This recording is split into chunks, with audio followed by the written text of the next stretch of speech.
আপনি পানির বোতল শেষ করে ডাস্টবিনে ফেলে দিলেন। আপনার কাছে সেটা আর কোনো কাজের জিনিস না, কিন্তু ইরানের কাছে সে একই বোতল হলো কাঁচামাল। সে ফেলে দেয়া বোতল থেকে তারা এমন পণ্য তৈরি করছে যেটা বিশ্বের 100-এরও বেশি দেশে রপ্তানি হচ্ছে। আমেরিকা পারেনি, চীন পারেনি, কিন্তু ইরান এই অসাধ্য কাজটা করে দেখিয়েছে। আর পুরো প্রক্রিয়াটা জানলে সত্যিই মাথা ঘুরে যাবে। সবকিছু শুরু হয় রাস্তা থেকে। ইরানের বড় বড় শহরে প্রতিদিন অসংখ্য প্লাস্টিক বোতল ফেলে দেয়া হয়, রাস্তায়, ডাস্টবিনে, আবর্জনার স্তূপে।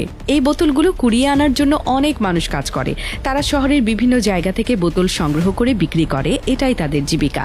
আবার কিছু বড় কেন্দ্রে মেশিনের সাহায্যে ময়লার স্তূপ থেকে প্লাস্টিক আলাদা করা হয়। এভাবে যা একটু আগেও ছিল ময়লা, সেটাই এখন পরিণত হচ্ছে মূল্যবান কাঁচামালে। সংগ্রহের পর বোতলগুলো কারখানায় নিয়ে যাওয়া হয়।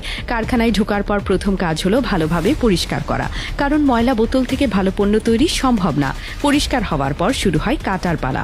বড় বোতল দিয়ে সরাসরি কাজ করা যায় না, তাই শক্তিশালী মেশিন দিয়ে সেগুলো কেটে ছোট ছোট টুকরো করা হয়। এই মেশিন এত দ্রুত কাজ করে যে অল্প সময়ে শত শত বোতল ছোট কুচিতে পরিণত হয়ে যায়।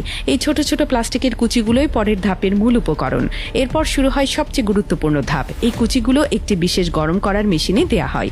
প্রতিটা প্লাস্টিকের একটা নির্দিষ্ট তাপমাত্রা আছে যেখানে সে গলে যায়। সেই নির্দিষ্ট তাপমাত্রায় পৌঁছালে প্লাস্টিক ধীরে ধীরে নরম হয়ে তরল আকার নিতে শুরু করে। এই ধাপে খুব সতর্ক থাকতে হয়, কারণ একটু বেশি তাপ দিলে প্লাস্টিক পুড়ে নষ্ট হয়ে যায়, আর কম তাপ দিলে ঠিক মতো গলবে না।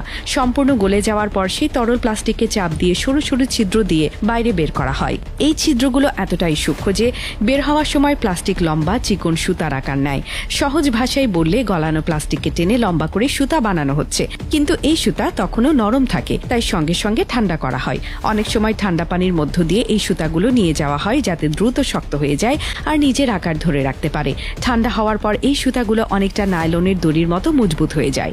তারপর সুতাগুলো একসাথে জড়ো করে বড় বড় রোল বানানো হয়। এখানে একটা জিনিস খুব গুরুত্বপূর্ণ, সব সুতার পুরুত্ব যেন একই থাকে। কোথাও মোটা, কোথাও পাতলা হলে পরের ধাপে সমস্যা হবে। এরপর শুরু হয় বুননের কাজ। বড় কারখানায় মেশিন দিয়ে করা হয়, ছোট কারখানায় হাতে করা হয়। মেশিনে সুতার রোলগুলো সেট করা হয় আর মেশিন স্বয়ংক্রিয়ভাবে একটার উপর আর একটা সুতা বসিয়ে বুনতে শুরু করে। ঠিক যেভাবে কাপড় তৈরি হয় সেভাবেই এই প্লাস্টিক সুতাগুলো একে অপরের সাথে জড়িয়ে তৈরি করে শক্ত চট বা ম্যাট। বুননের সময় ডিজাইনও করা যায়, সরল লাইন, চেক ডিজাইন বা বিভিন্ন রঙের মিশ্রণ। হাতে বোনা ম্যাটগুলোর ডিজাইন আরও সুন্দর হয়, যদিও সময় বেশি লাগে। বোনা শেষ হলে বড় চটকে প্রয়োজন অনুযায়ী ছোট ছোট সাইজে কাটা হয়। তারপর সামনে রাখার জন্য ছোট ম্যাট, ঘরের জন্য বড় চট, তারপর চারপাশ সেলাই করে ফিনিশিং দেওয়া হয় যাতে সুতা খুলে না যায়। শেষে আবার পরিষ্কার করা হয়, শুকানো হয়, প্যাকেজ করা হয় আর পাঠানো হয় বাজারে। কিছু স্থানীয় বাজারে, কিছু সরাসরি বিদেশে।